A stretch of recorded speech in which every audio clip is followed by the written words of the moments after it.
یہ جاپانی ایڈمرل یاماموٹو ہیں۔ انہیں جاپانی بحریہ کے عظیم ترین کمانڈرز میں سے ایک سمجھا جاتا ہے۔ نوجوانی میں انہوں نے روسیوں کے خلاف ایک لیجنڈری جنگ دی بیٹل آف سوشیما اسٹریٹس لڑی تھی۔ 1905 میں لڑی گئی اس جنگ میں یاماموٹو بری طرح زخمی ہوئے اور ان کے ہاتھ کی 2 انگلیاں بھی کاٹنا پڑیں۔ دی بیٹل آف سوشیما میں جاپانیوں کو فیصلہ کن فتح ملی تھی اور روسی بیڑا بری طرح تباہ کر دیا گیا تھا۔ اس فتح کے 36 برس بعد 36 ایئر بعد بوڑھے یاماموٹو اب جاپنیز نیوی کے ایڈمرل بن چکے تھے اور جنگ عظیم دوم کا دوسری ورلڈ وار کا دور چل رہا تھا۔ اس عمر میں انہیں امریکہ کی ایک اہم ترین نیول بیس پرل ہاربر پر حملے کا مشن سونپا گیا۔ ایک ایسا مشن جس میں ناکامی کا مطلب جاپانی امپائر کا خاتمہ تھا اور کامیابی کا مطلب امپیریل جاپان کو نئی زندگی مل جانا تھا۔ آخر پیسفک اوشن میں بحر الکاہل میں ایک نیوٹرل کنٹری امریکہ کی اہم ترین بیس جاپانیوں کا نشانہ کیوں تھی؟ اس آپریشن نے جاپانیوں کو بچایا یا پھر غلام بنا دیا؟ میں ہوں فیصل وڑائچ اور دیکھو سنو جانو کی the great journals and Beatles کی اس ایپیسوڈ میں ہم آپ کو یہی کہانی دکھائیں گے۔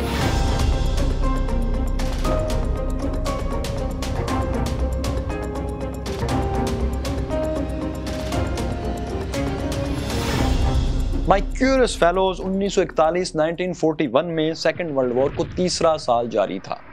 ایک طرف جرمنی اور اٹلی تھے جبکہ ان کے مقابلے میں برطانیہ، فرانس اور نیدرلینڈ لڑ رہے تھے۔ امریکہ اس وقت تک اس جنگ میں سیکنڈ ورلڈ وار میں کسی کے ساتھ نہیں تھا، وہ غیر جانبدار نیوٹرل تھا۔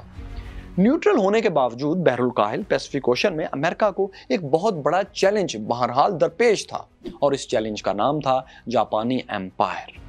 کیونکہ جاپان ایشیا میں اپنی طاقتور سلطنت بڑھاتا چلا جا رہا تھا، پھیلاتا چلا جا رہا تھا۔ کوریا، تائیوان اور چین کے بڑے علاقوں پر جاپانیوں کا قبضہ ہو چکا تھا، جبکہ ویتنام، کمبوڈیا اور لاؤس میں بھی اس نے اپنے فوجی اڈے بنا لیے تھے، یعنی یہ ممالک بھی اس کے اثر میں تھے۔ اب دیکھیں کہ جہاں جاپان کی کالونیز تھیں وہیں پیسفک اوشن میں امریکہ، برطانیہ اور نیدرلینڈ کی بھی کالونیز تھیں۔ امریکہ کی سب سے بڑی کالونی فلپائن تھا، ملائیشیا برطانیہ کی کالونی تھا اور انڈونیشیا پر نیدرلینڈ کا قبضہ تھا۔ ان تینوں مغربی ممالک کو جاپان کی پھیلتی ایمپائر اور بڑھتی طاقت پر بہت تشویش تھی۔ خاص طور پر جاپانیوں کے چین میں داخلے پر انہیں پریشانی تھی۔ جولائی 1941 میں جاپنیز فورسز کو چین سے نکالنے کے لیے ان ممالک نے، یورپین ممالک نے جاپان کو تیل کی سپلائی مکمل بند کر دی۔ اس پابندی سے جاپان کی 90% آئل امپورٹس رک گئی۔ اب جنگ کے دوران کسی ملک کا آپ تیل بند کر دیں تو وہ خاک لڑائی لڑے گا۔ اس پابندی نے دوستو جاپان کے جیسے ہاتھ پاؤں باندھ کر رکھ دیے تھے۔ اب صرف اس کے پاس ریزرو فیول تھا جس سے وہ جنگ کر سکتا تھا۔ اس کے علاوہ اس کے بعد اگر اسے فیول چاہیے تھا تو اب اس کے پاس صرف ایک صورت تھی کہ تیل سے مالا مال انڈونیشیا اور ملائیشیا پر جا کر قبضہ کر لے، کیونکہ یہی 2 ملک جو ہیں یہاں پر آئل تھا۔ اب یہی وہ 2 ملک بھی تھے جو برطانیہ اور نیدرلینڈ کی کالونی بھی تھے، یعنی جاپان کے دشمن ملکوں کی۔ لیکن ان کالونیز پر قبضے میں ان دونوں ملکوں سے زیادہ رکاوٹ ایک اور تھی، اور وہ تھی امریکی کالونی فلپائن، یعنی امریکہ بہادر اس کے راستے میں کھڑا تھا جو کہ جاری ورلڈ وار میں ابھی تک تو نیوٹرل تھا۔ امریکی کالونی فلپائن پر کنٹرول کیے بغیر جاپان انڈونیشیا اور ملائیشیا پر قبضہ کر کے اپنی سپلائی لائن بحال نہیں رکھ سکتا تھا اور وہاں سے آئل نہیں لا سکتا تھا۔ مطلب انڈونیشیا اور ملائیشیا پر قبضے کے لیے اسے فلپائن پر قبضہ کرنا بہت ہی ضروری ہو گیا تھا۔ لیکن اس کے لیے امریکہ کی طاقت راستے میں کھڑی تھی، اور اس طاقت کی طاقت پیسفک اوشن میں قائم امریکی طاقتور بیس پرل ہاربر تھی، کیونکہ فلپائن پر کسی بھی حملے کا جواب امریکہ کی طرف سے اسی طاقتور نیول بیس پرل ہاربر سے آنا تھا۔ جاپانیوں نے اسی اسٹریٹجک بیس کو اب راستے سے ہٹانے کا پروگرام سب سے پہلے بنایا۔ پرل ہاربر پر اس اہم ترین حملے کی پلاننگ کا ٹاسک دوستو جاپانی نیوی کے اسی سب سے تجربہ کار کمانڈر ایسوروکو یاماموٹو کو سونپا گیا، جنہوں نے روس کے خلاف اپنی جوانی میں جنگ لڑی تھی اور اپنی 2 انگلیاں کھوئی تھیں۔ وہ امریکہ میں جاپانی سفارت خانے میں ملازمت بھی کر چکے تھے اور امریکیوں کی انڈسٹریل اور فوجی طاقت اپنی آنکھوں سے دیکھ چکے تھے۔ اس لیے وہ اپنی حکومت کو اس حملے سے پہلے یہ مشورہ بار بار دیتے رہے کہ امریکیوں سے نہ الجھا جائے۔ تاہم جاپانی حکومت نے ان کی ایک نہیں سنی اور حملے کا فیصلہ اٹل رکھا۔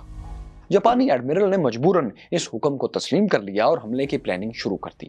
ان کا ٹارگٹ امریکی ریاست ہوائی کا جزیرہ اوآہو تھا، کیونکہ یہیں پرل ہاربر بیس واقع تھی۔ یاماموٹو کے لیے یہ پلاننگ چیلنج اس لیے تھی کہ یہاں جو بھی اٹیک کرنا تھا اسے اچانک کرنا تھا، سرپرائز کرنا تھا۔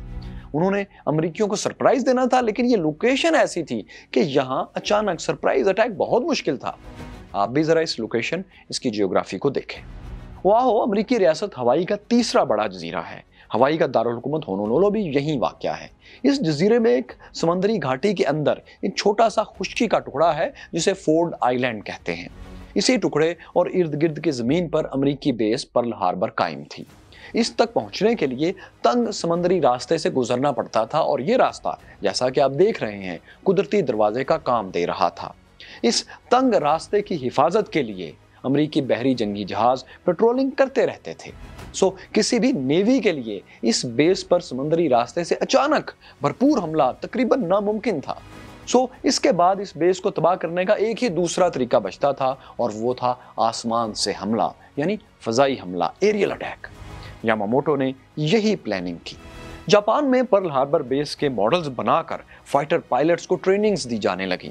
کئی ہفتوں کی مشق کے بعد یہ پائلٹ پرل ہاربر پر حملے کے لیے تیار ہوئے۔ اب یوں تھا کہ یاماموٹو جو اس حملے کے پلانر تھے، انہیں ساتھ نہیں جانا تھا۔ انہیں جاپان کے ہیڈ آفس میں بیٹھ کر ہی اس جنگ کو کمان کرنا تھا، اور سمندر میں اس کی کمان وائس ایڈمرل نوگومو کے ہاتھ میں رہنا تھی۔ 26 نومبر 1941 کے روز جاپانی بحری بیڑا ایٹیروفو آئی لینڈ سے پرل ہاربر کے لیے روانہ ہو گیا۔ یہ خوبصورت جزیرہ اس وقت جاپان کے قبضے میں تھا، لیکن آج کل اس پر روسی کنٹرول ہے۔ یہاں سے روانہ ہونے والا جاپانی بیڑا فرسٹ ایئر فلیٹ کہلاتا تھا۔ اس بیڑے کا مرکزی جہاز یا فلیگ شپ اکاگی تھا، اور اسی سے پورے فلیٹ کو کنٹرول کیا جا رہا تھا۔ جاپانی نیوی نے تقریباً 5000 کلومیٹر کا سفر طے کر کے پرل ہاربر بیس پر حملہ کرنا تھا۔ اس بیڑے میں 6 ایئر کرافٹ کیریئرز یعنی طیارہ بردار بحری جہاز اور 23 آبدوزیں سب میرینز شامل تھیں۔ اس کے علاوہ 30 چھوٹے بڑے دوسرے شپس بھی تھے۔ جاپانیوں کے پاس اس اٹیک کے لیے 414 414 طیارے تھے۔ ان میں سے 350 کے لگ بھگ جہازوں نے اس مارکے میں اس حملے میں حصہ لینا تھا، اور باقی طیاروں نے بیڑے کے اوپر رہ کر اس کی حفاظت کرنا تھی۔ اس جاپانی فورس کے مقابلے میں پرل ہاربر میں تعینات امریکی پیسفک فلیٹ کو بھی دوستوں دیکھ لیتے ہیں۔ وہاں یوں تھا کہ امریکنز کے پاس تقریباً 100 کے قریب بحری جہاز اور بوٹس تھیں۔ ان میں 59 بڑے طاقتور شپس تھے، اور ان پر اینٹی ایئر کرافٹ گنز بھی نصب تھیں۔ ان جہازوں میں 8 بیٹل شپس بھی تھے۔ انہیں ایئر کرافٹ کیریئرز کے بعد سب سے طاقتور جنگی مشین اس وقت تصور کیا جاتا تھا۔ اس کے علاوہ پرل ہاربر میں ایک سب میرین بیس بھی تھی، جس پر 4 آبدوزیں سب میرینز کھڑی تھیں۔ اوآہو جزیرے پر ایئر فورس، نیوی اور آرمی کی کم از کم 6 ایئر بیسز بھی تھیں۔ ان میں ایک بیس پرل ہاربر کے مرکزی جزیرے فورڈ آئی لینڈ پر قائم تھی۔ یہاں نیول طیارے تعینات تھے۔ جزیرے کے شمال میں ویلر اور جنوب میں ہکم ایئر بیس بھی بڑے ہوائی اڈے تھے۔ ان سب پر کل ملا کر 400 کے لگ بھگ امریکی طیارے موجود تھے۔ اوآہو جزیرے پر امریکن آرمی بھی دوستوں مختلف جگہوں پر تعینات تھی، جو مشین گنز اور طیارہ شکن توپوں سے لیس تھی۔ ساحلی پٹی کے ساتھ ساتھ مختلف جگہوں پر کم از کم 6 ریڈار بھی تھے۔ اگر ہم دوستوں صرف امریکن طیارہ شکن توپوں کو ہی دیکھیں، اینٹی ایئر کرافٹ گنز کو، تو یہی جاپانیوں کے فضائی حملے کو ناکام بنا سکتی تھی، لیکن اس کے لیے بہت ضروری تھا کہ انہیں بروقت اطلاع ملے کہ حملہ ہونے والا ہے۔ جبکہ جاپانیوں کے لیے اس کے مقابلے میں کامیابی یہی تھی کہ وہ اپنی آمد کو خفیہ رکھیں اور سرپرائز اٹیک کریں کہ یہ اینٹی ایئر کرافٹ گنز حرکت ہی میں نہ آ سکیں۔ اسی لیے یاماموٹو نے جاپانیز فلیٹ کو پابند کیا کہ وہ امریکی بیس کی طرف جیسے ہی سفر شروع کریں، کسی بھی قسم کی وائرلیس کمیونیکیشن بند کر دیں۔ پھر جاپانیز نیوی نے راستہ بھی وہ اختیار کیا تھا جو معمول کے راستوں سے ہٹ کر اور زگ زیگ کی شکل میں تھا، تاکہ اگر کسی کو پھر بھی بھنک پڑ جائے تو اسے اس فوج کی منزل کا علم نہ ہو سکے۔ مگر آپ دیکھیں دوستو کہ اتنی احتیاط کے باوجود امریکیوں کو جاپانی حملے کی خبر مل گئی۔ وہ کیسے؟ My curious fellows American research institute independent کے ایک آرٹیکل میں یہ دعویٰ کیا گیا ہے کہ امریکی نیوی کو اس حملے کا علم بہت پہلے ہو چکا تھا۔ वो ऐसे कि जापानी नेवी के वायरलेस कम्युनिकेशन बंद करने से पहले, जब अभी यामामोटो अपनी फौज से वायरलेस से राब्ते में थे, उस वक्त के 83 पैगामात अमेरिकन ने पकड़ लिए थे। इसी तरह 25 नवंबर को यामामोटो ने बेड़े को हवाई पर हमले का जब हुक्म दिया तो ये मैसेज भी अमेरिकी नेवी के पास पहुंच चुका था। फिर इसके अलावा भी अमेरिकी इंटेलिजेंस वॉशिंगटन में जापानी सिफारतखाने की गुफ्तगू भी टेप कर रही थी। तो टोक्यो से जापानी सिफारतखाने को जब ये इतला भेजी गई कि जापान अमेरिका के खिलाफ कोई बड़ी कार्रवाई करने जा रहा है, तो सिफारतखाना उसके मुताबिक अपने आप को तैयार कर रखे। ये इंटेलिजेंस भी अमेरिकियों के पास थी। हद तो यह है दोस्तों कि मुमकिन जापानी हमले की खबरें अमेरिकी अखबारात में भी शाया होने लगी थीं।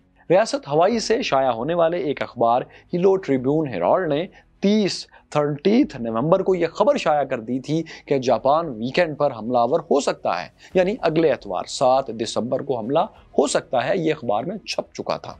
मतलब अमेरिका के पास पर्ल हार्बर पर हमले की पेशगी वार्निंग्स की बहुतात हो चुकी थी, लेकिन इस सारी मालूमात पर कोई हंगामी एक्शन अमेरिका की तरफ से नजर नहीं आया। कहने को तो अमेरिकन नेवी ने पैसिफिक ओशन में तमाम बहरी अड्डों को अलर्ट वार्निंग्स भेज दी थी, लेकिन ये वार्निंग्स बहुत रस्मी सी थी, गैर संजीदा किस्म के थी, इसी अंदाज में भेजी गई थी। मिसाल के तौर पर पर्ल हार्बर को वायरलेस पर फौरी अलर्ट किया जा सकता था, लेकिन वॉशिंगटन से जो वार्निंग भेजी गई वो एक लेटर था जिस पर अर्जेंट तक नहीं लिखा गया था। इसलिए ये वार्निंग लेटर हमला शुरू होने के बहुत बाद पहुंचा। इन्हीं सब हकायक ने फिर इस कॉन्स्पिरेसी थ्योरी को जन्म दे दिया कि American president Franklin D Roosevelt इस हमले के बारे में आगाह थे। ऐसा तस्वुर किया गया कि मुमकिन तौर पर अमेरिकी इंटेलिजेंस ने इतनी अहम मालूमात, इतनी इंपॉर्टेंट इंफॉर्मेशन सदर से जरूर शेयर कर दी होंगी, लेकिन सदर ने मुबैना तौर पर जानबूझकर इस हमले को रोकने के लिए कोई कदम नहीं उठाया, क्योंकि वो खुद दूसरी जंग अजीम में सेकेंड वर्ल्ड वॉर में कूदने का बहाना तलाश कर रहे थे। मगर दोस्तों ये अंदाजे ही हैं। ज्यादातर जंग अजीम के एक्सपर्ट्स, सेकेंड वर्ल्ड वॉर के एक्सपर्ट्स जो हैं, वो ये मानते हैं कि अमेरिकी सदर अपनी बेस पर हमले की खबर को खुफिया रखने की कोई साजिश नहीं कर रहे थे। लेकिन फिर सवाल ये है कि अमेरिकी हुकूमत ने इतनी अहम इंटेलिजेंस मालूमात के बावजूद कोई ठोस कदम क्यों नहीं उठाया? ये सवाल आज तक पूछा जाता है, लेकिन इसका कोई तशफ़ी जवाब किसी के पास नहीं है। ऐसा लगता है कि जंग में रोज रोज के अलर्ट्स और अलार्म्स और वार्निंग्स को अब मुतलका अफसरान ने मामूल के तौर पर लेना शुरू कर दिया था, क्योंकि बहुत सी वार्निंग्स के बाद कुछ भी नहीं होता था। यानी ये एक नेग्लिजेंस या एक लापरवाही का मामला था, ज्यादा से ज्यादा साजिश नहीं थी। तो खैर दोस्तों, पर्ल हार्बर पर हमले की फौरी इत्तला अमेरिकन बेड़े को नहीं पहुंची, मगर 7 दिसंबर की सुबह सूरज निकलने से पहले जापानी बेड़ा पहुंच गया। ओआहू जजीरे की पर्ल हार्बर बेस से 370 किलोमीटर दूर शुमाल में जापानी बेड़ा पूरी तैयारी के साथ मौजूद था। अटैक बस शुरू ही हुआ चाहता था।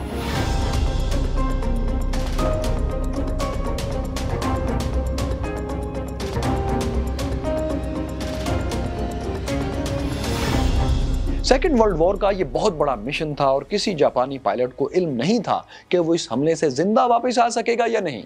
चुनाचे जापानी पायलट्स ने हमले से पहले अपने घर वालों को आखिरी खतूत लिखे। कुछ ने अपनी निशाने के तौर पर बाल और नाखून काट कर लिफाफों में बंद कर दिए। इस खतो किताबत के बाद आखिरकार हमले के लिए पर तोले जाने लगे। लेकिन दोस्तों, इस लड़ाई में पहला फायर जापानीज ने नहीं, अमेरिकन ने किया। वो कैसे? वो इस तरह के जापानी बेड़ा तो पर्ल हार्बर से बहुत दूर खड़ा था, लेकिन बेड़े के साथ मौजूद आबदोजें, सबमरीन्स खामोशी से पर्ल हार्बर के दहाने के करीब पहुंच गई थीं। ये छोटी सबमरीन्स थीं जिनमें अमूमन 2 से 3 फौजी बैठ सकते थे। सबमरीन्स में टारपेडोस, समंदर की सतह पर ग्लाइड करने वाले बम नस्ब थे। जापानीज सबमरीन्स ने जजीरे के पास गश्त करने वाले अमेरिकी जहाजों को चकमा देकर बंदरगाह में दाखिल होना था, फिर दुश्मन जहाजों को करीब से फायर करके तबाह कर देना था। लेकिन हुआ यह कि अमेरिकी जहाज यूएसएस वार्ड ने एक जापानी आबदोज को, जो कि पानी की सतह पर आ गई थी, देख लिया। अमेरिकी जहाज ने तोप का गोला फायर करके यह पहली सबमरीन तबाह कर दी। अमेरिकियों ने इसकी इत्तला वायरलेस पर फौरन पर्ल हार्बर बेस के हेडक्वार्टर को भेज दी, ताकि सारी बेसिस अलर्ट हो सकें, तमाम मुतलका अफसरान और तमाम हथियार चुकन्ने किए जा सकें। लेकिन आप जान चुके हैं कि आप दोनों से मुतल्लिक तो फॉल्स अलार्म पहले से मुसलसल आ रहे थे। हेडक्वार्टर में किसी ने इस इत्तला को सीरियस नहीं लिया। इस दौरान जापानी एयर फोर्स भरपूर अटैक के लिए परवाज भर चुकी थी। जापानी तैयारों ने 2 ग्रुप्स की शक्ल में उड़ान भरी। पहला ग्रुप सुबह 6:15 पर और दूसरा 7:25 पर रवाना हुआ। इन ग्रुप्स में कुल 350 तैयारे शामिल थे, जिनमें 40 टारपेडो बॉम्बर्स थे। टारपेडोज के अलावा इन तैयारों में 800 किलोग्राम तक वजनी बम भी नस्ब किए गए थे। हर तैयारे में तकरीबन 4 घंटे का फ्यूल था। अमेरिकन फोर्सेस को जापानीज हमले की पहली इत्तला 7:02 7:02 पर मिली। ओआहू जजीरे के शुमाली कोने में नस्ब अमेरिकी रेडार ने जापानी तैयारों के पहले ग्रुप को देख लिया था, लेकिन अमेरिकी फोर्सेस ने यह समझा कि ये अमेरिकी B-17 तैयारे हैं जो अमेरिकी रियासत कैलिफोर्निया से यहां आ रहे हैं। पर्ल हार्बर बेस को इन तैयारों की आमद की पहले से इत्तला दी जा चुकी थी, इसलिए अमेरिकन कमांडर्स तमीज नहीं कर सके कि ये कौन से तैयारे हैं, दोस्त हैं या दुश्मन हैं। अगले 50 मिनट में जापानी तैयारों का पहला ग्रुप ओआहू जजीरे पर पहुंच गया। 7:53 7:53 पर तमाम जापानी तैयारों को वायरलेस पर पैगाम दे दिया गया, टोरा टोरा टोरा, टाइगर टाइगर टाइगर। ये हमला शुरू करने का सिग्नल था। इस पैगाम के साथ ही जापानी तैयारों ने पूरी ताकत से पर्ल हार्बर पर बम बरसाना शुरू कर दिए। जापानी तैयारे अलग अलग छोटे ग्रुप्स में तकसीम हो गए। कुछ ने एयरफील्ड्स पर हमला किया और बाकी तैयारे पर्ल हार्बर में खड़े बहरी बेड़े पर बरस पड़े। जापानी तैयारों ने पहले ही हमले में अमेरिकियों की मरकजी एयरबेस व्हीलर फील्ड को मुकम्मल तौर पर नाकारा कर दिया। वहां खड़े ज्यादातर तैयारे तबाह हो गए। उधर बाकी एयरफील्ड्स और पर्ल हार्बर बेस भी हमले की जद में आ चुकी थी। इन बेसिस पर मौजूद ज्यादातर अमेरिकी जहाज या तो तबाह हो गए या नुकसान की वजह से उड़ने के काबिल ही न रहे। एयरफील्ड्स पर मौजूद कुछ अमेरिकी मशीन गन्स ने जापानियों को निशाना बनाने की कोशिश की, मगर वो उन्हें ज्यादा नुकसान नहीं पहुंचा सकी। चंद अमेरिकी जहाजों ने परवाज भी की और कुछ दुश्मन तैयारों को गिराया भी, लेकिन हमलावर जापानी तैयारे तादाद में इतने ज्यादा थे कि ये चंद अमेरिकी फाइटर प्लेन्स गिर गए या भाग गए। उधर अमेरिकी तैयारे दोस्तों जल रहे थे तो दूसरी तरफ पर्ल हार्बर का मरकजी हिस्सा भी जापानियों की जद में आ चुका था। यह तस्वीर जो एक जापानी तैयारे से ली गई थी, इसमें पर्ल हार्बर का फोर्ड आइलैंड और इसके इर्द गिर्द खड़े बहरी जहाज नजर आ रहे हैं। ये जगह ही जापानी हमले का असल टारगेट थी। अमेरिकियों के 8 बैटलशिप्स जो हमले में जापानियों का अहम तरीन हदफ थे, वो भी इसी के करीब मौजूद थे। चुनाचे जापानियों ने अपनी पूरी बारूदी ताकत इस जजीरे और इसके इर्द गिर्द खड़े जहाजों पर फूंक दी। फोर्ड आइलैंड पर खड़े तमाम तैयारे तबाह कर दिए गए और बहुत सी इमारतें भी बमबारी से गिर गई। तैयारों ने वहां मौजूद बहरी जहाजों से कुछ फासले पर समंदर में टारपेडोज भी गिरा दिए। ये टारपेडोज पानी पर फिसलते हुए आगे बढ़ते और अमेरिकी जहाजों के निचले हिस्से से पैंदों से टकराकर फट जाते। फिर टारपेडोज का निशाना बनने वाले जहाजों पर ऊपर से सैकड़ों किलोग्राम वजनी बम भी गिरा दिए जाते थे। ये बम बहरी जहाजों की छतें तोड़ते हुए इंजन्स और बारूद के जखीरों तक पहुंचते और जब फटते तो जहाज के चीथड़े उड़ जाते। अमेरिकी बैटलशिप USS एरिजोना एक ऐसे ही बम का शिकार होकर बुरी तरह तबाह हो गया। जहाज के हमले में से 1177 जवान और अफसर मारे गए। दूसरा अहम जहाज बैटलशिप USS ओक्लाहोमा था, जो 429 लोगों के साथ गर्क हो गया। इस दौरान अमेरिकी जहाजों का अमला भी होशियार हो चुका था। बमबारी शुरू होने के 5 मिनट के अंदर कई जहाजों की तैयारा शिकन तोपों से जापानी तैयारों पर फायरिंग हो रही थी। इस मौके पर एक स्याफाम अमेरिकी हीरो दोस्तों सामने आया, जिसकी बहादुरी के किस्से आज तक सुनाए जाते हैं। ये स्याफाम हीरो था डूरी मिलर। वो नेवी में बावर्ची था, उसके पास फायरिंग की कोई ट्रेनिंग नहीं थी। इसके बावजूद जरूरत देखते हुए उसने एंटी एयरक्राफ्ट गन ऑपरेट की और चंद जापानी तैयारे मार गिराए। इस बहादुरी पर इसे बाद में नेवी क्रॉस मेडल भी दे दिया गया। बहरहाल तैयारा शिकन तोपों की शदीद फायरिंग के बावजूद दोस्तों जापानी तैयारों का नुकसान बहुत ही कम था। 8:50 8:50 पर जापानी तैयारों का पहला ग्रुप हमला मुकम्मल करके वापस अपने बेड़े पर लौट चुका था। लेकिन अमेरिकी गनर्स को दम लेने का मौका फिर भी नहीं मिला, क्योंकि 10 मिनट बाद ही 9 बजे जापानी तैयारों का दूसरा ग्रुप पर्ल हार्बर पहुंच चुका था। यह ग्रुप भी बगैर किसी ताकीर के अमेरिकियों पर टूट पड़ा। इस ग्रुप के कुछ तैयारे बाकी फोर्स से अलग होकर मशरिक में मौजूद एयरबेस पर हमलावर हो गए। उन्होंने वहां कई अमेरिकी जंगी जहाजों को खड़े खड़े तबाह कर दिया। फिर पर्ल हार्बर में अमेरिकी शिप्स भी इस दूसरे जापानी ग्रुप के बमों की जद में थे। इस हमले में एक और अमेरिकी बैटलशिप यूएसएस कैलिफोर्निया भी गर्क हो गया। तकरीबन 9:45 तक दूसरा जापानी ग्रुप भी हमला मुकम्मल करके अपने बेड़े पर लौट चुका था। इन दो कामयाब हमलों ने पर्ल हार्बर बेस को काफी हद तक तबाह कर दिया था। यहां जापानियों के पास मौका था कि वो तीसरा और फैसलाकुन हमला करके पर्ल हार्बर पर मौजूद तमाम फौजी तनसीबात, अहम इंस्टॉलेशंस का मुकम्मल खात्मा कर दें। लेकिन जापानीज के on field commander vice admiral Nagumo ने वापसी का फैसला कर लिया। उनके इस फैसले की दोस्तों दो मुमकिन वजूहात थी। एक तो ये कि जापानी बेड़े के पास अब फ्यूल बहुत थोड़ा रह गया था, फिर अमेरिकियों की तरफ से जवाबी हमले, काउंटर अटैक का भी खदशा था। चुनाचे जापानी कमांडर ने इतनी तबाही को ही काफी समझा और वापसी का हुक्म दे दिया। पर्ल हार्बर पर हमले का टास्क उनके नजदीक कामयाबी से मुकम्मल हो चुका था, मगर वक्त ने साबित किया कि ये फैसला, वापसी का फैसला, एक बहुत बड़ी गलती थी और ये गलती क्यों थी? वो इसलिए कि ये एक जुज़वी फतह थी, एक पार्शियल विक्ट्री थी। वाइस एडमिरल नोगोमो ने वापसी की जल्दी में अहम तरीन टारगेट्स को तो मिस कर दिया था। पर्ल हार्बर की इस पुरानी तस्वीर में आपको जो सफेद सिलेंडर नुमा गोल दायरे से डब्बे से नजर आ रहे हैं, ये असल में अमेरिकन फ्यूल डिपो हैं जो नेवी की लाइफ लाइन थे। ये डिपो पर्ल हार्बर में कई जगहों पर मौजूद थे और इनमें 65 करोड़ लीटर फ्यूल जमा था। ये ईंधन अमेरिकन पैसिफिक फ्लीट को 10 माह तक चलाने के लिए काफी था। अगर ये डिपो तबाह हो जाते तो अमेरिकन को दोबारा इतना फ्यूल जमा करने और जंग की तैयारी में मजीद 2 साल लग जाते।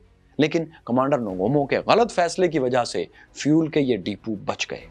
इसके अलावा पर्ल हार्बर में शिप्स को रिपेयर करने वाली मशीनरी और सबमरीन बेस भी महफूज रहीं।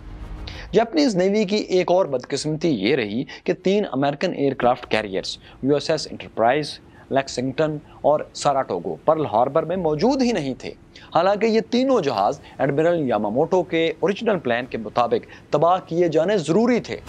ये वो टारगेट्स थे जिन्हें बाकी नहीं छोड़ा जाना चाहिए था, बल्कि इनकी तबाही बैटल शिप्स से भी कहीं ज्यादा जरूरी थी। लेकिन हुआ ये कि हमले के वक्त तीनों में से कोई भी कैरियर पर्ल हार्बर पर मौजूद नहीं था। इन तीनों एयरक्राफ्ट कैरियर्स और फ्यूल डिपोज के बच जाने की, महफूज रहने की वजह से जापानियों की फतह को डिसाइसिव विक्ट्री नहीं कहा जा सकता। हाँ, यह जरूर था कि अमेरिकियों को इस हमले से वक्ती तौर पर शदीद नुकसान पहुंच गया था। उनके 21 बहरी जहाज और 188 तैयारे तबाह हो चुके थे, जबकि 159 को नुकसान पहुंचा था। 2335 अमेरिकी जवान और अफसर हलाक और 1143 जख्मी थे। उनके मुकाबले में जापानियों का नुकसान ना होने के बराबर था। उनके महज 29 तैयारे गिरे थे, 4 छोटी आबदोजें तबाह हुई थी, जबकि एक 5वीं आबदोज साहिल पर फंस गई थी और फिर चट्टानों से टकराकर डूब गई। इस आबदोज के हमले का एक रुकन मारा गया और दूसरा जिंदा गिरफ्तार कर लिया अमेरिकन ने। ये इस हमले का वाहिद जापानी जंगी कैदी था। पर्ल हार्बर हमले में जापानियों की हलाकतें भी सिर्फ 64 ही थीं। इस जुज़वी फतह, पार्शियल विक्ट्री पर जापान में खूब जश्न मनाया गया, लेकिन इस हमले की प्लानिंग करने वाले बूढ़े एडमिरल यामामोटो मुतमईन नहीं थे। उनके गैर मुसद्दका बयान के मुताबिक जापानीज ने एक सोए हुए जिन को जगा दिया था। उनके इसी बयान की वजह से कहा जाता है कि अगर वो मौके पर मौजूद होते, ऑन स्पॉट होते, तो पर्ल हार्बर की मुकम्मल तबाही से पहले वो जापानी नेवी को वापसी का हुक्म न देते। दोस्तों, मुख्तसर ये कि पर्ल हार्बर पर हमले से जापान को जो फतह मिली थी, उसकी बुनियाद पर उन्होंने फिलिपाइन, इंडोनेशिया और मलेशिया पर कब्जा तो बहरहाल कर लिया, तेल भी वहां से हासिल कर लिया, लेकिन वो अमेरिका के कहर से नहीं बच सके, अमेरिका को जंग से बाहर नहीं रख सके। अमेरिकियों ने पर्ल हार्बर की तबाही के बाद तेजी से अपने बेड़े को दोबारा मुनज़्ज़म करना शुरू कर दिया। अमेरिका के जो 21 जहाज तबाह हुए थे, वो भी कम गहरे पानियों में डूबे थे और उनको रिपेयर करने का सामान भी पर्ल हार्बर पर मौजूद था। इन तमाम जहाज़ों को समंदर से निकाल लिया गया। 3-4 जहाज जो बिल्कुल नाकारा थे, उन्हें तोड़कर उनका लोहा और ज़रूरी पुर्जे अलग कर लिए गए। बाकी जहाज़ों को वहीं पर रिपेयर कर लिया गया। चंद ही माह में अमेरिकी नेवी के ज्यादातर तबाहशुदा जहाज ड्यूटी पर वापस आ गए और जापानियों से लड़ाई के लिए तैयारी करने लगे। पर्ल हार्बर पर हमले के अगले ही रोज 8 दिसंबर को अमेरिकी हुकूमत ने जापान के खिलाफ ऐलान जंग भी कर दिया। सिर्फ 4 माह बाद अप्रैल में अमेरिका ने जापानी शहनशाह हिरोहितो को वाकई सरप्राइज दिया। امریکی جنگی جہازوں نے جاپانیوں کے فخر ٹوکیو شہر پر بموں کی برسات کر دی۔ اس کے بعد اگلے 4 سال بھی شدید لڑائی جاری رہی، جس میں امریکیوں کا پلڑا بھاری ہوتا گیا اور آخر کار یہ جنگ پھر ہیروشیما اور ناگاساکی پر ایٹمی حملوں پر ختم ہوئی، جس کے ساتھ ہی جاپانی سلطنت، جاپنیز امپائر کا بھی خاتمہ ہو گیا۔ اور ہاں ساتھیوں، پرل ہاربر پر حملہ کرنے والے اور پلاننگ کرنے والے دونوں ایڈمرلز بھی افسوسناک انجام سے دوچار ہوئے۔ اپریل 1943 میں امریکی طیاروں نے موجودہ سولومن آئیلینڈز کے قریب یاماموٹو کا جہاز مار گرایا، جس میں وہ بھی مارے گئے۔ اس کارروائی کو امریکیوں نے آپریشن وینجنس یعنی انتقامی کارروائی کا نام دیا۔ جاپانیوں نے یاماموٹو کی باقیات کو تلاش کیا اور اسے لا کر جاپان میں ٹوکیو میں پورے اعزاز سے دفن کیا۔ یہ بلند کتبے والی قبر اسی جاپانی ایڈمرل کی آخری آرام گاہ ہے۔ یاماموٹو کی ہلاکت کے اگلے برس وائس ایڈمرل نوگومو بھی مارے گئے۔ وہ پیسیفک اوشن کے جزیرے سائپین میں تعینات تھے۔ جولائی 1944 میں امریکن فورسز نے اس جزیرے پر حملہ کیا تو وائس ایڈمرل نوگومو نے گرفتاری اور متوقع خوفناک انجام سے بچنے کے لیے خودکشی کر لی۔ ہو سکتا ہے آخری لمحات میں ان کو خیال آیا ہو کہ کاش میں پرل ہاربر پر تیسرا اٹیک کر دیتا تو آج مجھے یہ دن دیکھنا نصیب نہ ہوتا۔ ان کی موت کے بعد حکومت جاپان نے انہیں اعزازی طور پر ایڈمرل کے عہدے پر ترقی دے دی۔ دوستو، یوں پرل ہاربر دوسری جنگ عظیم سیکنڈ ورلڈ وار کی وہ لڑائی ثابت ہوئی جس نے نہ صرف امریکہ کو جنگ میں گھسیٹ لیا بلکہ جاپان میں شہنشاہیت کی تمام طاقت سلب کر لی۔ جنگ کے بعد 50 کی دہائی کے آغاز تک جاپان باقاعدہ امریکی غلامی میں رہا، اس کی کالونی بن کر رہا۔ آج جاپانی شہنشاہ کی حیثیت محض ایک علامتی سربراہ کی رہ گئی ہے۔ اب وہاں جمہوری طور پر منتخب وزیر اعظم اور پارلیمنٹ کی حکومت ہے اور وہی طاقتور ہے۔ دوستو، great generals and battle season 1 اس سے پہلے مکمل ہو چکا ہے، جس میں ہم نے عظیم جنرل خالد بن ولید کی جنگی حکمت عملیوں کو نقشوں کے ساتھ آپ کے سامنے پیش کیا تھا۔ اگر آپ نے یہ دیکھنا ہے کہ کیسے مسلمانوں نے ایران اور روم کی طاقتوں کو شکست دی تو یہاں ٹچ کر لیجئے۔ یہاں جانیے کہ بھارت میں مارشل آرٹس کیوں نہیں لگتے، اور یہ رہی امریکی تاریخ کی مکمل داستان کا سیزن 1۔